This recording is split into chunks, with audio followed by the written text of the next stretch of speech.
This is a gift to you, America, the Constitution of the United States, by memory.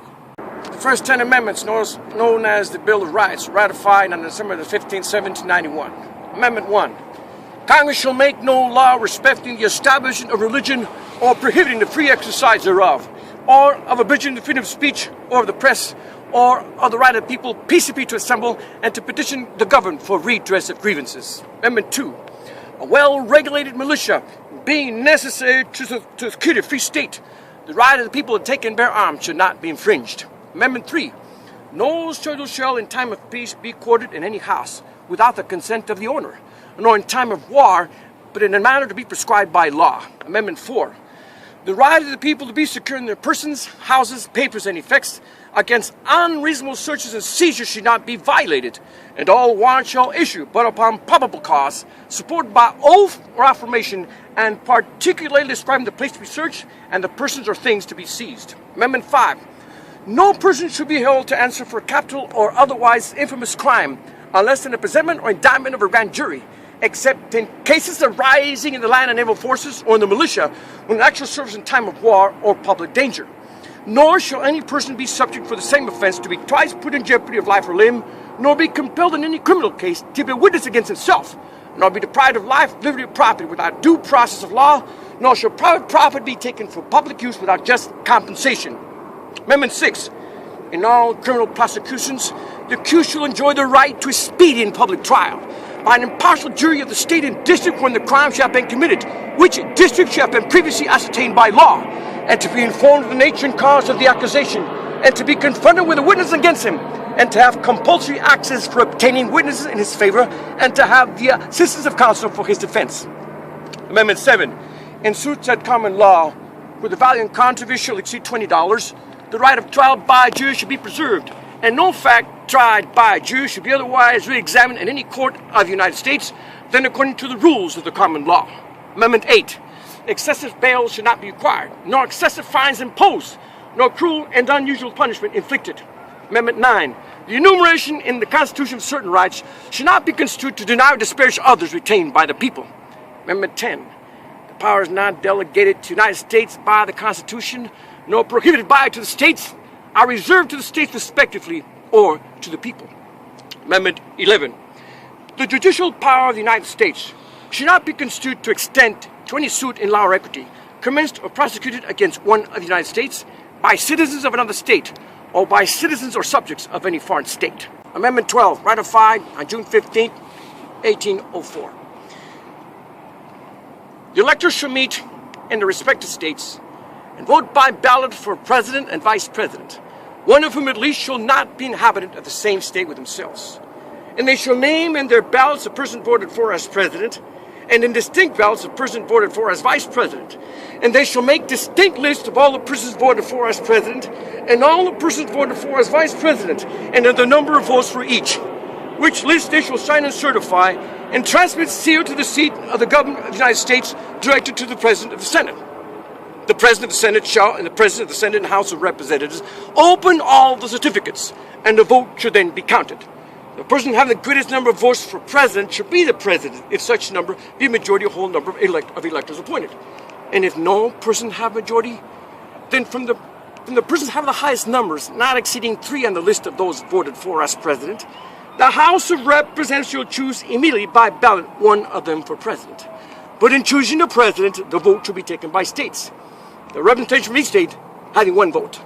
A quorum for this purpose should consist of a member or members and 2/3 of the states, and the majority of all the states should be necessary to a choice. And if the House of Representatives shall not choose a president, whenever the right of choice shall devolve upon them, before the 4th day of March next following, then the vice president shall act as president, as in the case of the death or other constitutional disability of the president. The person having the greatest number of votes for vice president should be the vice president, if such number be majority of the whole number elected appointed. And if no person have a majority, then from the 2 highest numbers on the list, the Senate shall choose the vice president. A quorum for this purpose should consist of 2/3 of the whole number of senators, and a majority of the whole number should be necessary to a choice. But no person constitutionally ineligible to the office of the president should be eligible to that of vice president of the United States. Amendment 13, December 6, 1865.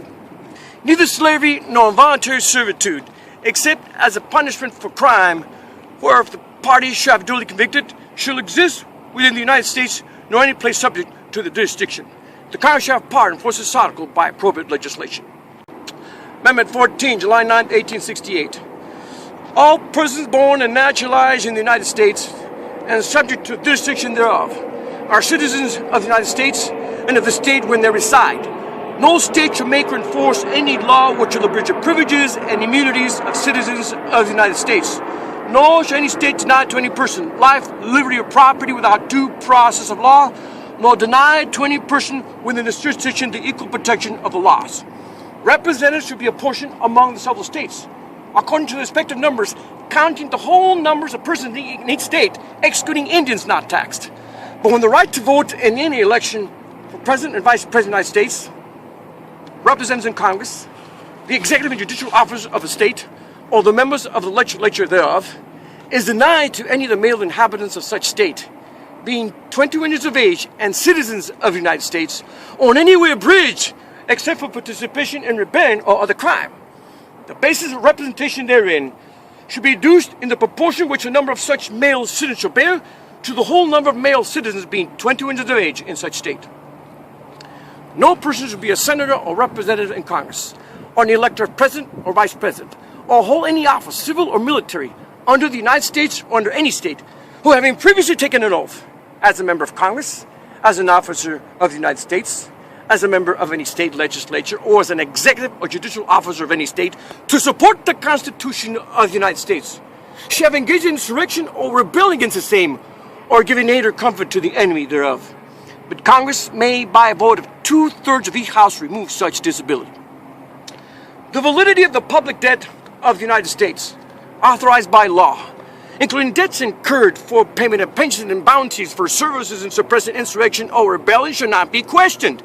But neither the United States or any state shall assume or pay any debt or obligation incurred in insurrection or rebellion against the United States, or any claim for the loss or emancipation of any slave. But all duties, obligations, and claims should be held illegal and void. The Congress shall have power to enforce, by appropriate legislation, the provisions of this article. Amendment 15, ratified February 3rd, 1870.